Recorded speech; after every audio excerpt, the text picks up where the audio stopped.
Groups नहीं थे, तो शेख जायद ने दुबई के रूलर अल मक्तूम बिन राशिद को ये मशवरा दिया कि वो दुबई का इंफ्रास्ट्रक्चर डेवलप करे और दो चीजों के जरिए दुबई की तकदीर बदले, एक दुबई का सी पोर्ट और दूसरा टूरिज्म। अबू धाबी ने इंफ्रास्ट्रक्चर को डेवलप करने के लिए दुबई को अच्छी खासी फंडिंग दी और फिर आहिस्ता दुबई अपने इंफ्रास्ट्रक्चर की वजह से मशहूर होना शुरू हो गया।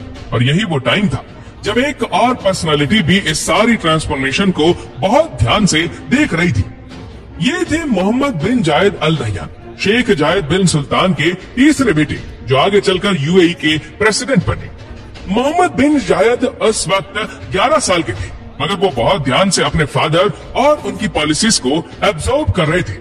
वो देख रहे थे कि कैसे तेल का पैसा आने के बावजूद शेख जायद बहुत केयरफुल प्लानिंग के साथ चल रहे थे। इसके पीछे विजन ये था कि फ्यूचर में अगर तेल कम भी हो जाए तो अबू धाबी के पास इतनी इनकम स्ट्रीम्स हो कि उसे कोई प्रॉब्लम ना हो। आज की डेट में अबू धाबी के इन्वेस्टमेंट फंड में 1.3 ट्रिलियन डॉलर्स की इन्वेस्टमेंट्स है। इनमें से 900 बिलियन डॉलर सिर्फ अबू धाबी के सिटीजन्स के लिए। मतलब अगर हम 900 बिलियन डॉलर्स को 3 लाख से डिवाइड करें तो अबू धाबी के हर लोकल के हिस्से में 3 मिलियन डॉलर्स आते हैं। इस हिसाब से अबू धाबी के लोकल्स दुनिया के अमीर तरीन लोग हैं। और ये अमीरी इसलिए है कि शेख जायद की गाइडेंस में इस फंड में ऑयल से आने वाले एक्स्ट्रा पैसे को रियल एस्टेट से लेकर equity fund, hotels, airports, factory और बैंक्स में भी इन्वेस्ट किया। और इसीलिए जब भी कोई इकोनॉमिक क्राइसिस आता है तो अबू धाबी को कोई खास फर्क नहीं पड़ता। और इसी का एग्जांपल है कि 2008 में जब फाइनेंशियल क्राइसिस आया और दुबई की इकोनॉमी क्लैप्स कर गई तो अबू धाबी ने 10 बिलियन डॉलर का लोन लेकर दुबई को बेल आउट किया। और इसी के बदले में दुबई की इस मशहूर ऊंची बिल्डिंग का नाम बुर्ज दुबई से चेंज करके अबू धाबी के रूलर के नाम पर बुर्ज खलीफा किया गया।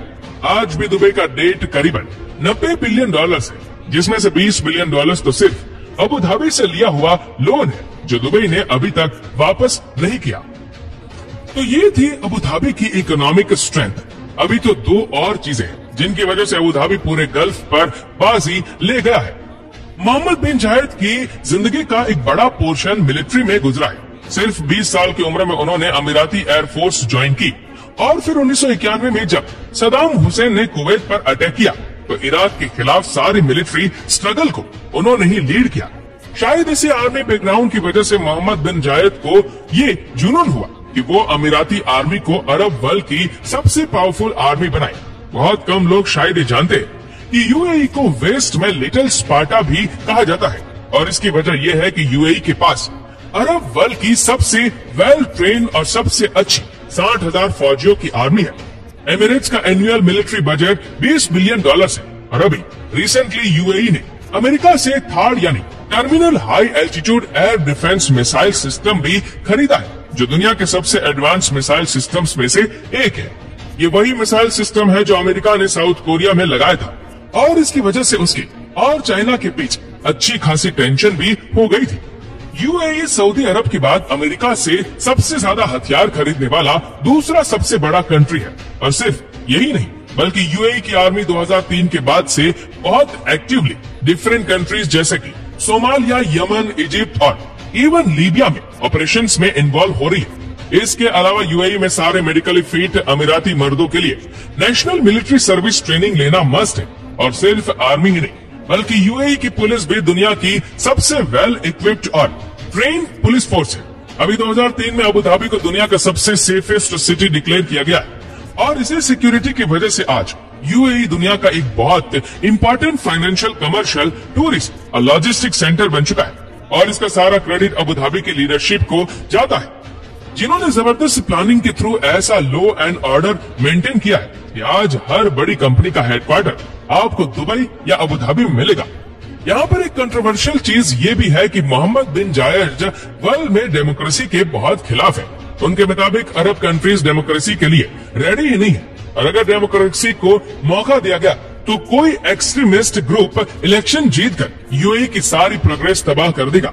और यही वजह है कि मोहम्मद बिन जायद एक स्ट्रांग मिलिट्री के जरिए सबको कंट्रोल में रखना चाहते हैं। इसी स्ट्रांग मिलिट्री और इकोनॉमी की वजह से आज अबू धाबी, यूएई और इवन पूरे गल्फ जियोपॉलिटिकल स्ट्रेटजी कंट्रोल कर रहा है। और इन्हीं दो चीजों की वजह से मोहम्मद बिन जायद आज डिफरेंट कंट्रीज के साथ जबरदस्त डिप्लोमेटिक रिलेशनशिप्स भी बिल्ड कर रहे हैं। India, Indonesia, Ethiopia, China, Russia, हर कंट्री की top leadership Mohammed bin Zayed की लीडरशिप में यूएई के साथ प्लेन्स साइन कर रही है, क्योंकि इतने पैसे और पावर के साथ वो पर्शियन गल्फ में सारी बड़ी सुपर पावर्स के लिए एक हॉट फेवरेट लीडर है। तपते हुए रेगिस्तानों में गरीबी और भूख के गहरे बादलों में जिस तरह दुबई और अबू धाबी को खड़ा किया गया है, वो अपनी मिसाल है। पेशन, कमिटमेंट और अपने लोगों से वफादारी वो चीज है जो रेगिस्तान को भी गुलिस्तान बना देती है। क्या मोहम्मद बिन जायद और राशिद बिन मखतूम के बाद आने वाले भी इसी लगन से अपने लोगों के लिए काम करेंगे? ये हम आपको आगे की वीडियो में बताएंगे।